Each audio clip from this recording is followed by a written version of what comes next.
Hi, I'm Erin Darling, and you're watching The Red Booth.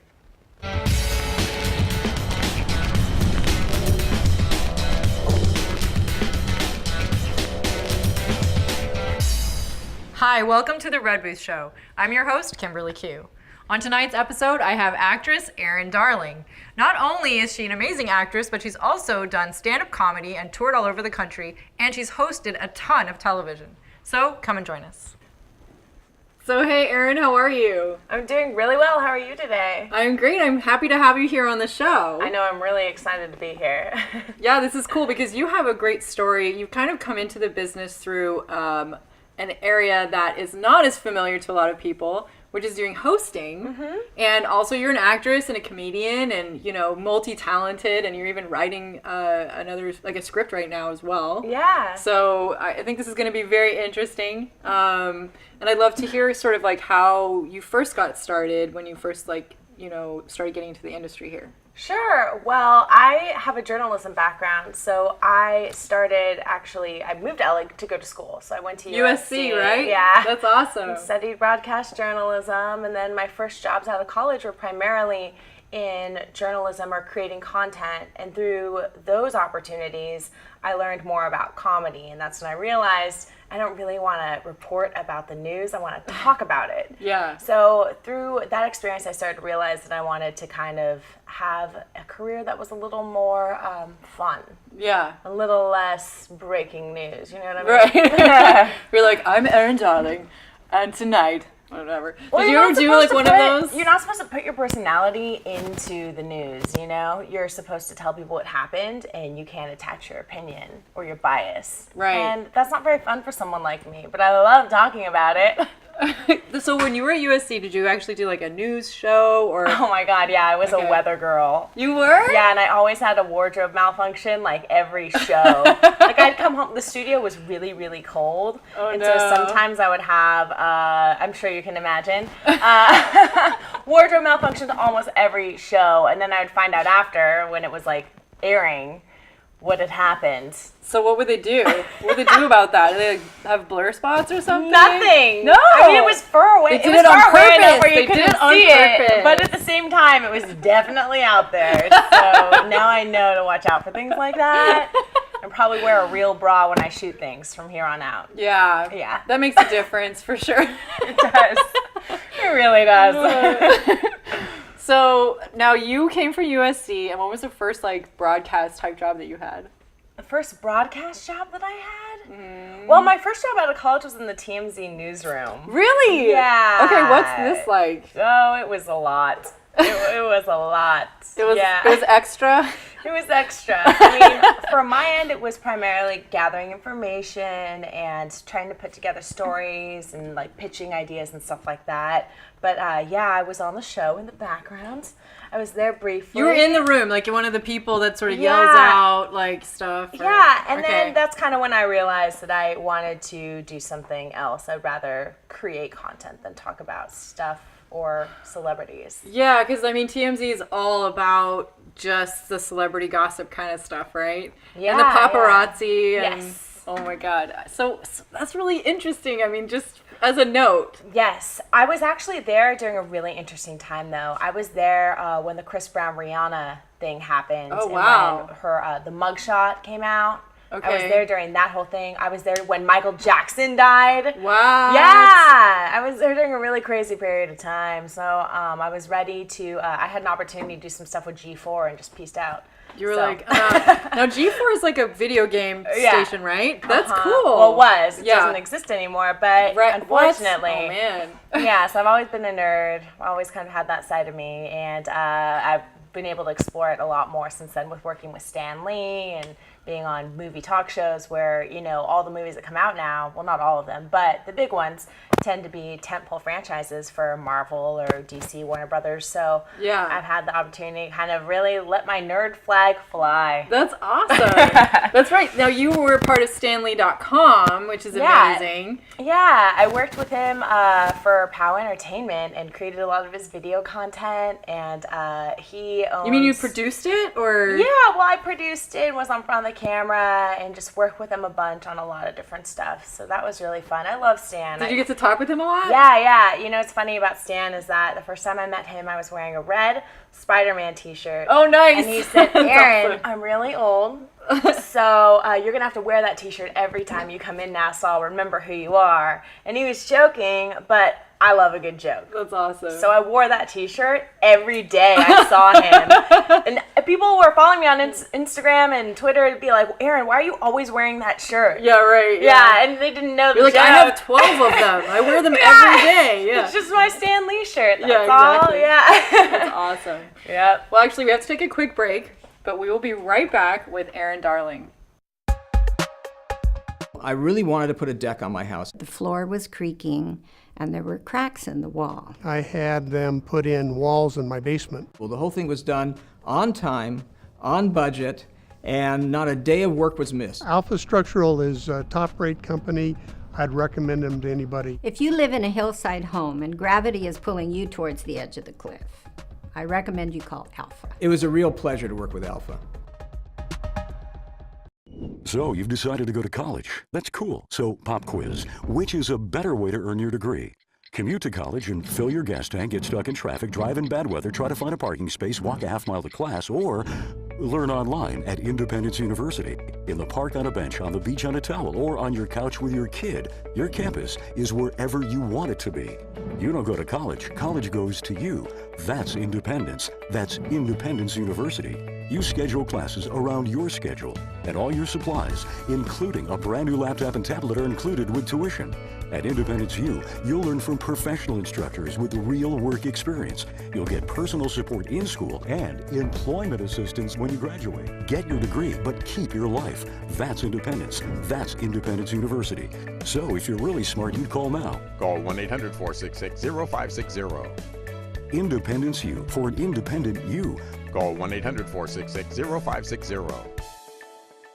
Okay, so we drowned the fire, stirred it, drowned it again, and now just feel if it's cold. Yeah. Cool.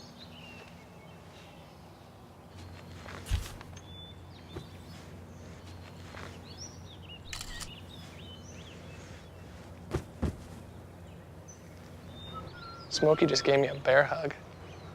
I know. I already posted it.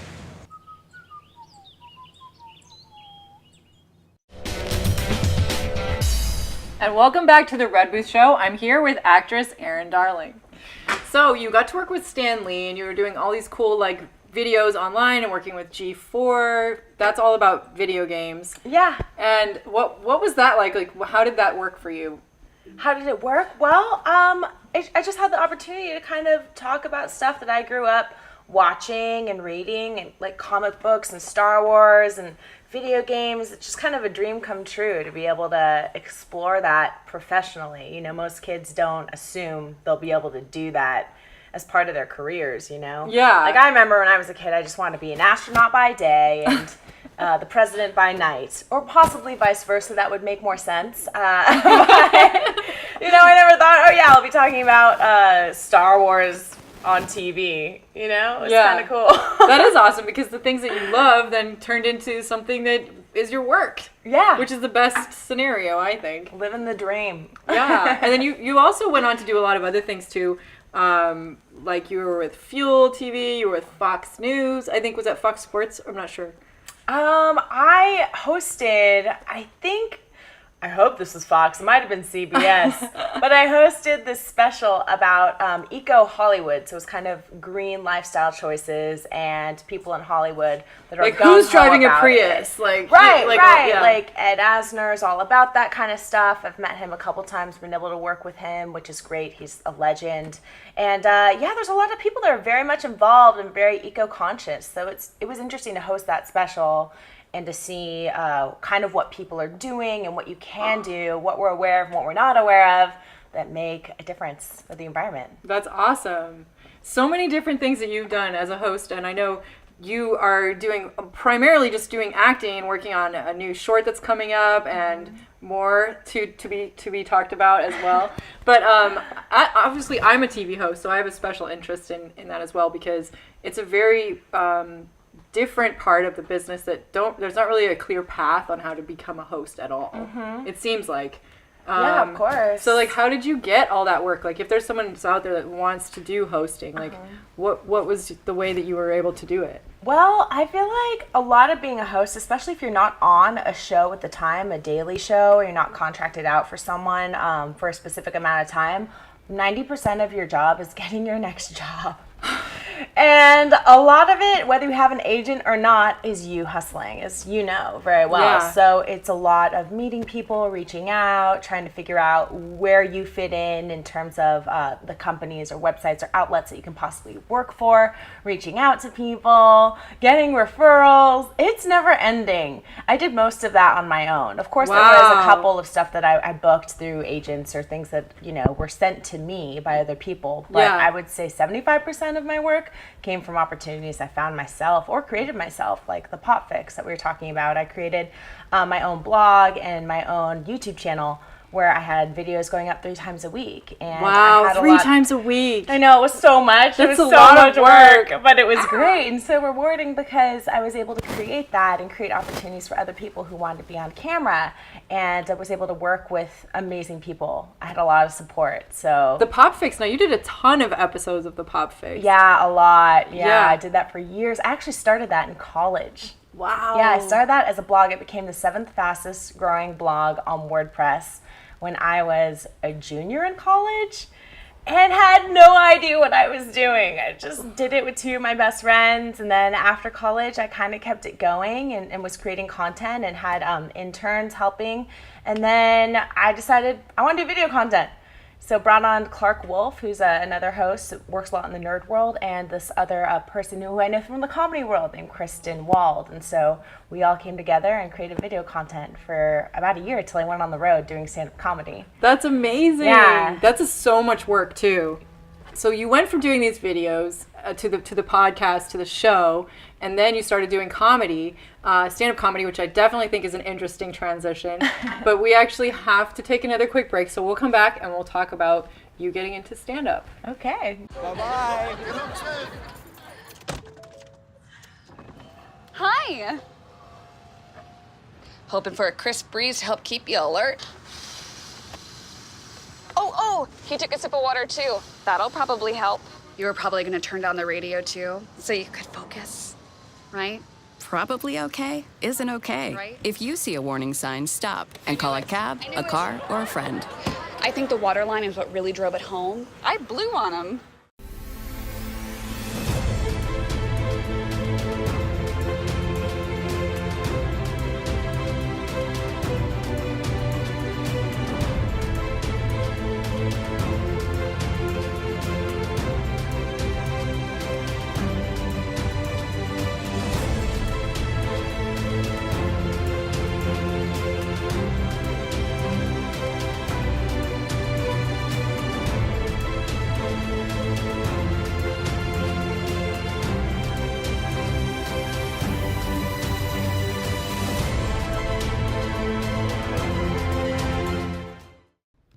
There's a shelter pet who wants to meet you. Meet one today. Visit theshelterpetproject.org. Adopt. And welcome back to the Red Booth Show. I'm here with actress Erin Darling. And comedian. Yeah. That's right. So we were just talking about how you started to go on the road as a stand-up comic. Now that's pretty ballsy, I have to say, because it's really hard to even just get up on the stage and do stand-up comedy in the first place, but to go on tour. How did you get involved with that? I mean, obviously you were funny on your video show, on your podcast and all of that. So did you like write a lot of your stand-up beforehand? And yeah, I was doing comedy locally around LA for years. I started doing that maybe 5 or 6 years ago.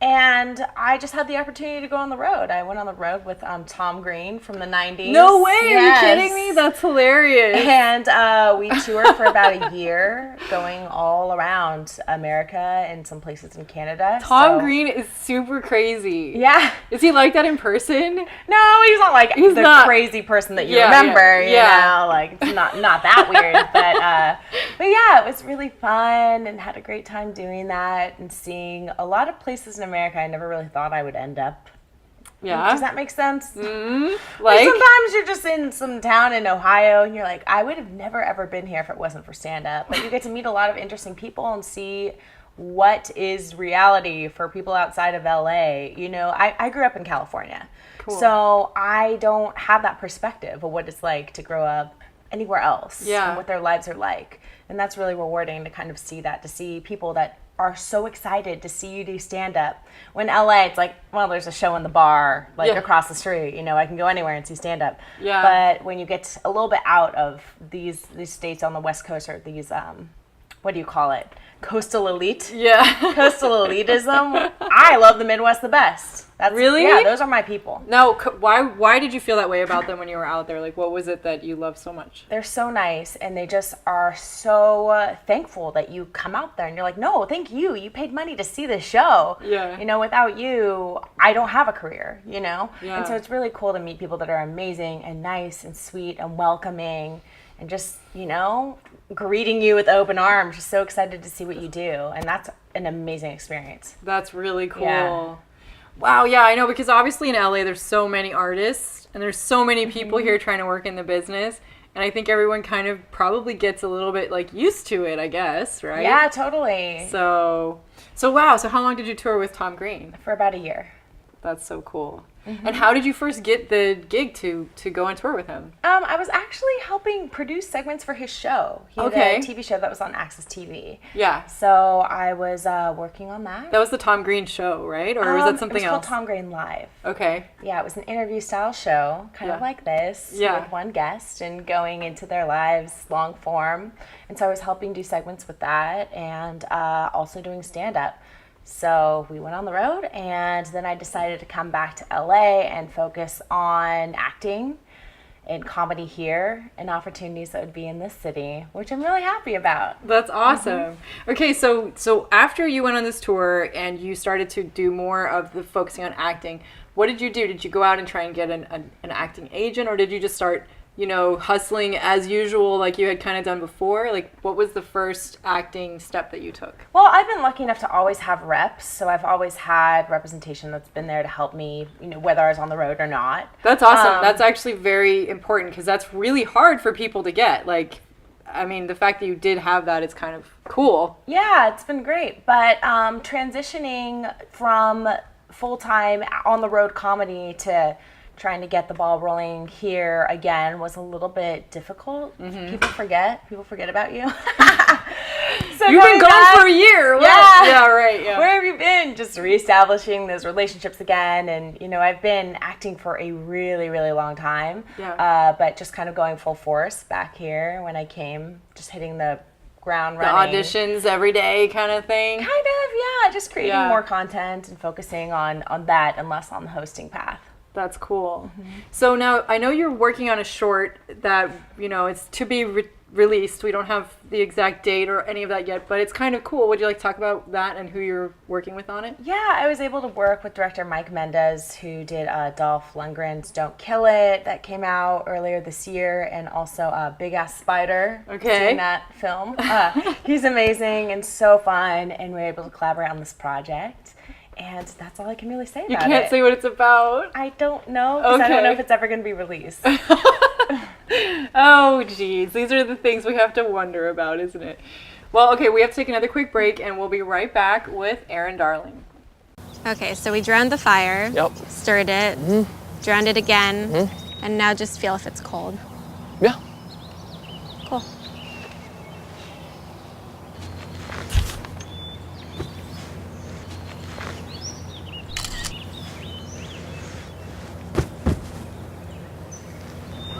Smokey just gave me a bear hug. I know. I already posted it.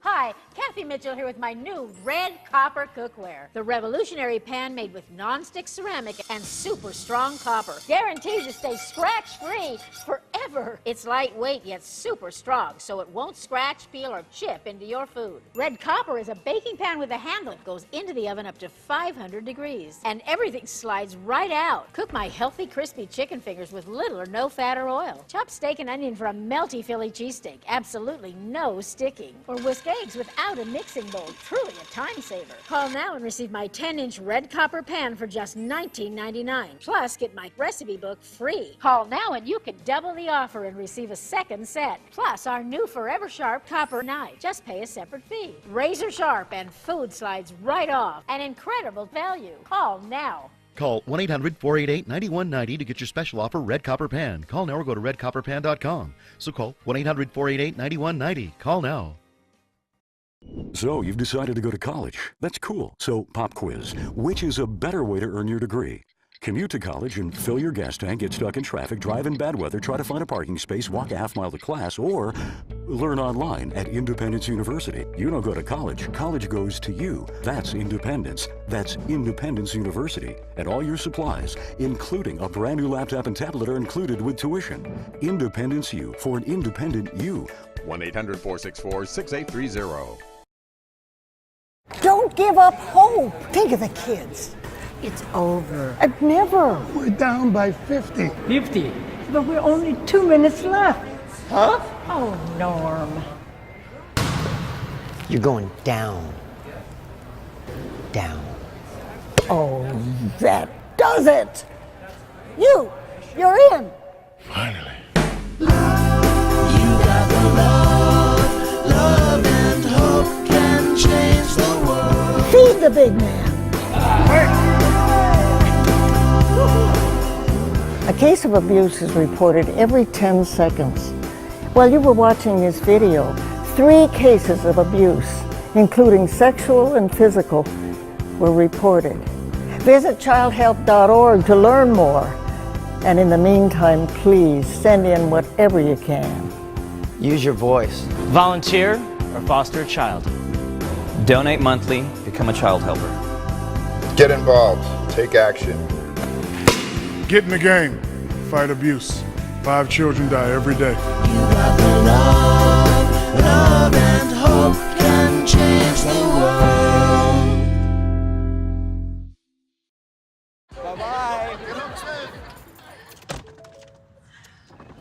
Hi.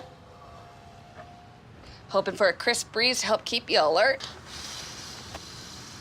Oh, he took a sip of water too. That'll probably help. You were probably going to turn down the radio too, so you could focus, right? Probably okay isn't okay. Right. If you see a warning sign, stop and call a cab, a car, or a friend. I think the water line is what really drove it home. I blew on him. And welcome back to the Red Booth Show. I'm here with actress Erin Darling. Okay, cool. So you have this short film that's coming up, and you're also working on writing something too. I'm guessing it's funny.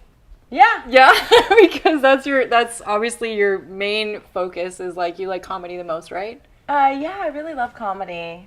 Yeah. Well, okay, good. So what can you tell us a bit about what you're working on, the new script? Not really. No? Okay.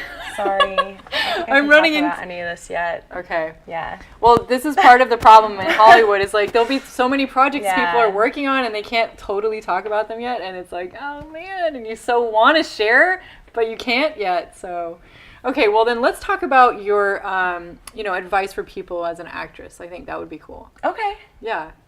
So go ahead and let us know. What do you think people should do if they want to come out here and get into acting? Well, I feel like the best thing you can do is just go for it. It's really all I can say.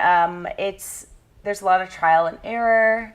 You're going to fail a lot. You're going to not get what you want for a while. And I think that it's important to remember to just keep going for it and not to be afraid of things like failing or maybe sucking for the first 2 years, which in comedy, I wish someone had told me that when I started comedy, that you are going to not be good for a while and you have to get used to that. And if you're okay with public failure for oh my God. a couple of years. That's so harsh. You're going to get to a place where you're good. Yeah. But yeah. I think that's true in all forms of art. But in stand-up comedy, you do it in front of people, right? Yeah. So it's more painful. Oh my God. It's more embarrassing. When you have people not, yeah, they're like not laughing and it's like awkward. Right. And but that's how you learn. And Yeah. for acting, it's the same, but it's not, you might be in a room with a casting director and a producer and maybe like 2 other people. So Yeah. it's different. It's a different kind of feeling, right? But you still might suck. You still might not be getting opportunities because maybe you're not good yet. But